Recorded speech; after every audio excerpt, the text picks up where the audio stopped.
Baik, Assalamualaikum warahmatullahi wabarakatuh. Saya, bentar. Sebelumnya saya Muhammad Irsyad Yanwardi, NIM 2019 1037 0311 246 dari kelas Desain Perangkat Lunak 6A. Pada kali ini, saya akan mempresentasikan tugas yang diberikan pada minggu ketiga, yaitu carilah satu studi kasus yang ingin dimodelkan berdasarkan kategori NIM. Nah, untuk kali ini saya berNIM terakhir 6, maka studi kasus yang ingin dimodelkan kategorinya yaitu mendapat kategori sosial ataupun politik, seperti itu. Kemudian tugas selanjutnya yaitu disuruh untuk membuat sebuah diagram yang mana diambil dari kasus tersebut, kemudian pilih salah satu blackboard maupun whiteboard masing-masing satu. Oke, kita lanjut ke presentasi. Untuk topik yang saya ambil yaitu pendataan keluarga kurang mampu. Yang mana topik ini sesuai dengan kategori saya yang NIM terakhirnya 6, yaitu tentang politik dan sosial. Oke, kemudian latar belakang. Bantuan sosial biasanya disebut bansos, banyak dapat perhatian publik karena memiliki kepentingan yang perlu diakomodir untuk membantu suatu pemerintah daerah atau Pemda dalam mewujudkan kesejahteraan bagi masyarakat, menanggulangi penyakit sosial, dan membuat kepentingan politik dalam arti luas. Program penyaluran bantuan sosial merupakan salah satu program pemerintah dalam mengurangi beban pengeluaran terhadap keluarga miskin.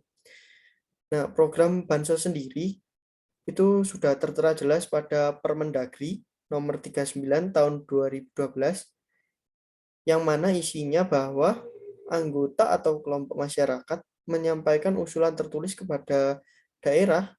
Kepala daerah menunjukkan satuan kerja pemerintah daerah (SKPD) terkait untuk melakukan evaluasi usulan tertulis. Kepada SKPD menyampaikan hasil evaluasi berupa rekomendasi kepada kepala daerah melalui tim anggaran pemerintah daerah (TAPD). Kemudian tim anggaran pemerintah daerah atau TAPD tadi memberikan pertimbangan atas rekomendasi sesuai dengan prioritas dan kemampuan keuangan daerah. Kemudian slide selanjutnya, Bansos mengalami banyak permasalahan dalam pengelolaannya, terutama pada penyaluran bantuan kepada keluarga miskin. Masih belum optimal. Hal ini disebabkan karena masih banyaknya bantuan yang tidak tepat sasaran, sehingga menimbulkan keributan dan protes dari warga yang seharusnya mendapatkan bantuan tersebut. Hal itu diperparah ketika dana bansos yang seharusnya disalurkan terhadap keluarga kurang mampu malah dikorupsi oleh oknum pejabat yang tidak bertanggung jawab. Padahal sudah sangat jelas bahwa yang wajib mendapatkan bansos adalah masyarakat yang kurang mampu sesuai dengan yang tertera pada UU nomor 13 tahun 2011, yaitu yang isinya bahwa fakir miskin adalah orang yang tidak punya sumber mata pencarian atau punya sumber mata pencarian tetapi tidak mampu memenuhi kebutuhan dasar secara layak untuk menghidupi dirinya dan keluarganya. Seperti itu. Oleh sebab itu, dengan dibuatnya sistem pendataan keluarga kurang mampu ini, diharapkan dapat membantu pemerintah daerah dalam penyaluran dana bansos agar dapat disalurkan dengan tepat guna, seperti itu. Oh iya, untuk tambahannya, jadi selain diharapkan untuk dapat membantu pemerintah dalam penyaluran dana bansos agar tepat guna, juga untuk mengurangi adanya korupsi dana bansos sendiri. Karena seperti yang kita lihat belum lama ini bahwa dana bansos untuk terkait dengan pandemi itu dikorupsi oleh menteri kita sendiri, seperti itu. Jadi dibuatnya sistem ini diharapkan juga dapat mengurangi oknum-oknum yang dapat melakukan korupsi dana bansos itu sendiri. Seperti itu. Kemudian lanjut. untuk black box diagram yang saya ambil yang saya pilih yaitu Jackson struktur diagram.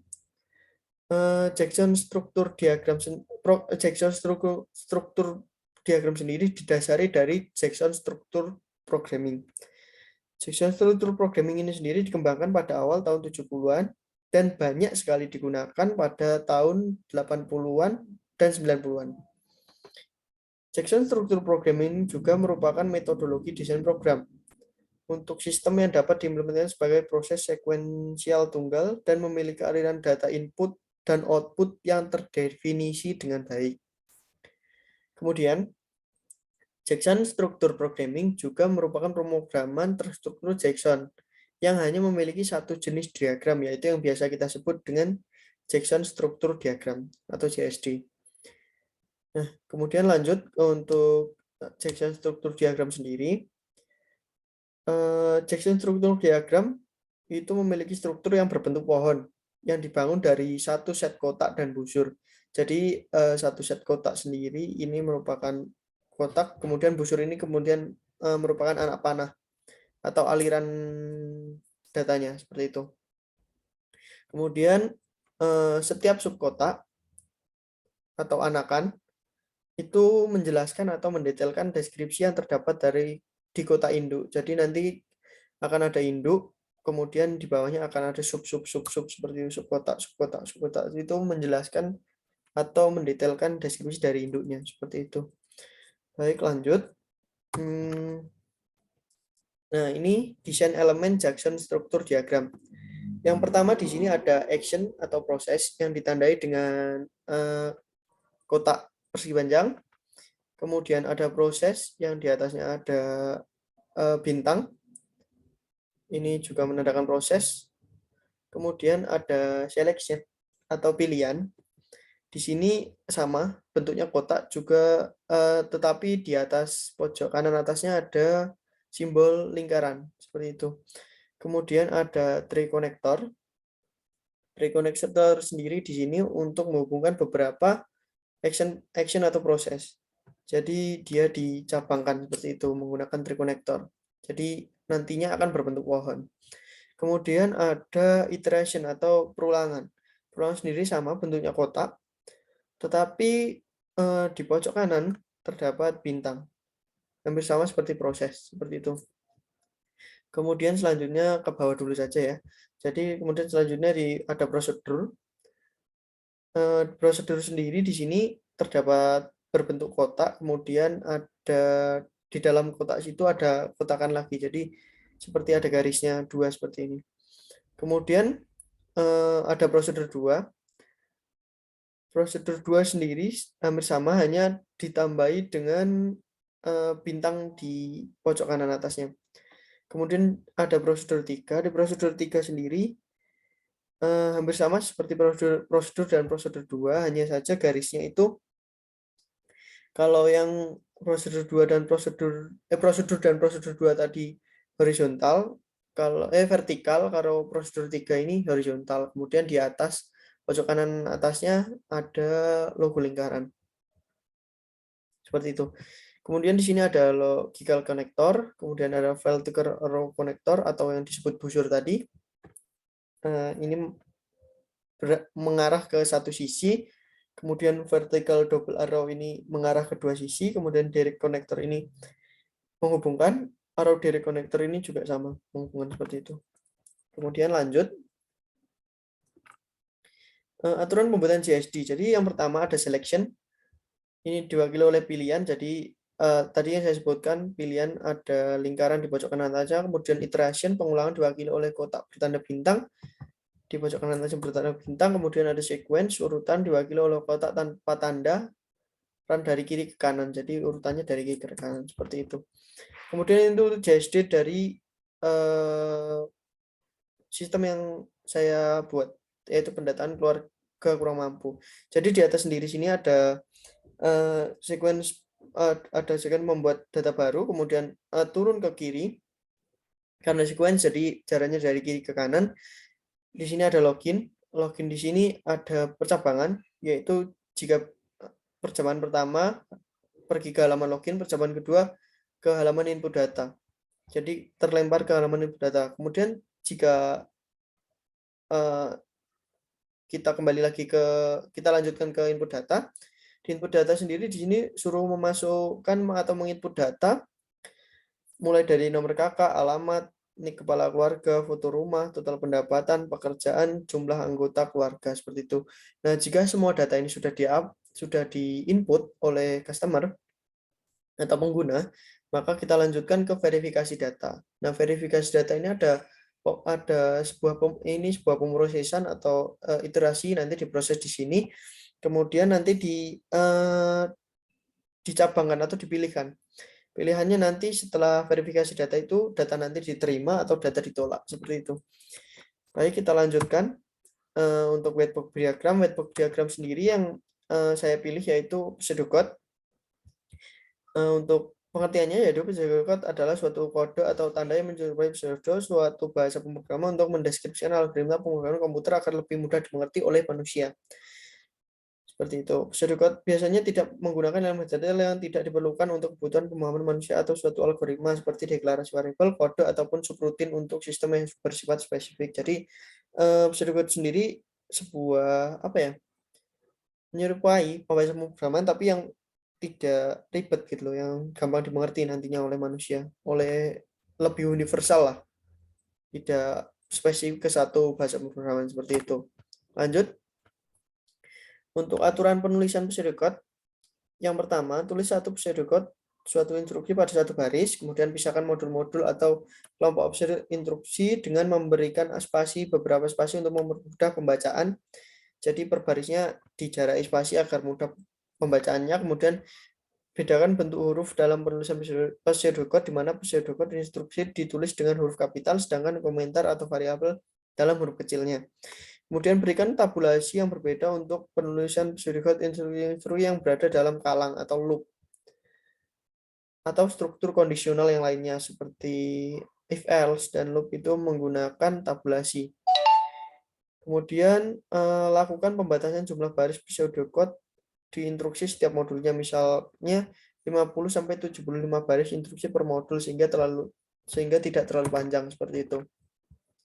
Kemudian struktur dasar pseudocode ada 3. Yang pertama sequence struktur atau struktur yang tidak memiliki perulangan dan keputusan lainnya di dalamnya. Jadi struktur alami langsung seperti itu. Kemudian ada decision struktur atau keputusan. Biasanya ini berisi kondisi-kondisi yang akan dijalankan jika syarat-syarat terpenuhi atau if else biasanya. If else atau case. Seperti itu. Kemudian ada iteration struktur iterasi. Nah, di sini struktur ini biasanya berisi perintah-perintah perulangan yang akan terjadi terus sampai kondisinya terpenuhi. Yang biasanya perulangan itu ada force, ada do, duel, seperti itu. Kemudian kita lanjutkan ke pseudocode. Di sini pseudocode dari sistem pendataan keluarga kurang mampu yang sudah saya buat, yaitu pertama ada nama program. Nama program sendiri ada pendataan keluarga kurang mampu, kemudian ada deklarasi. Deklarasi di sini tadi sudah saya jelaskan berisi tentang variabel-variabel yang kita gunakan apa saja dalam pembuatan sistem. Jadi yang pertama ada username, password, alamat, foto rumah, pekerjaan, jumlah anggota. Ini bertipe data string, kemudian untuk nomor kakak, NIK, dan pendapatan ini bertipe data integer seperti itu. Kemudian implementasi sendiri ini adalah sebuah proses yang dilakukan dari suatu sistemnya. Jadi prosesnya. Kemudian di sini saya bagi menjadi 2 halaman. Sebenarnya 3, tapi nanti saya jelaskan di akhir kenapa kok hanya 2. Jadi yang pertama di sini ada halaman login. Jadi di halaman login ini sendiri ada input username dan input password. Kemudian ada percabangan atau pilihan, yaitu if yang mana username dan password sama dengan username dan password yang sudah ada di sistem atau di database. Maka dia akan loncat atau berpindah ke halaman input data, kemudian jika tidak dia akan kembali lagi ke halaman login. Jadi dia disuruh untuk menginputkan username dan password kembali. Kemudian ini kita lanjutkan ke halaman input data. Di halaman input data ini terdapat print masukkan alamat, kemudian user memasukkan alamatnya. Kemudian ada print masukkan foto rumah, kemudian user memasukkan foto rumah, kemudian ada print masukkan pekerjaan, kemudian user akan memasukkan pekerjaan, dan masih lanjut lagi sampai dengan print masukkan pendapatan dan user memasukkan pendapatan. Nah, setelah user memasukkan data-data tersebut, maka terjadi percabangan lagi atau pilihan yang mana jika alamat tidak sama dengan 0 dan foto rumah tidak sama dengan 0, pekerjaan tidak sama dengan 0, jumlah anggota tidak sama dengan 0, dan nomor kakak tidak sama dengan 0, dan jika NIK tidak sama dengan 0 dan pendapatan tidak sama dengan 0, maka sistem akan menampilkan pada layar masuk ke tahap validasi, kemudian jika syarat tidak terpenuhi, maka akan menampilkan layar lengkapi berkas. Mengapa di sini ada, saya jelaskan dulu mengapa di sini ada tidak sama dengan 0 dan semuanya untuk variabelnya tidak sama dengan 0, karena jadi data-data di sini wajib diinputkan semua, tidak ada yang boleh kosong. Maka jika salah satu dari data ini tidak diisi, maka nanti akan menampilkan ke layar lengkapi berkas, jadi akan diulangi lagi seperti itu. Nah, tadi kan di Jackson-nya ada 3 ya. Yang pertama ada login, kemudian ada dan ada validasi. Kenapa di pseudocode-nya tidak ada validasi? Karena nanti validasi ini sendiri dilakukan oleh manusia langsung, tidak dengan sistem. Jadi sistem hanya menampilkan data-datanya, nanti yang menyeleksi manusia. Maka dari itu tidak saya masukkan ke pseudocode-nya. Seperti itu. Terima kasih. Sekian presentasi dari saya. Kurang lebihnya mohon maaf. Wassalamualaikum warahmatullahi wabarakatuh.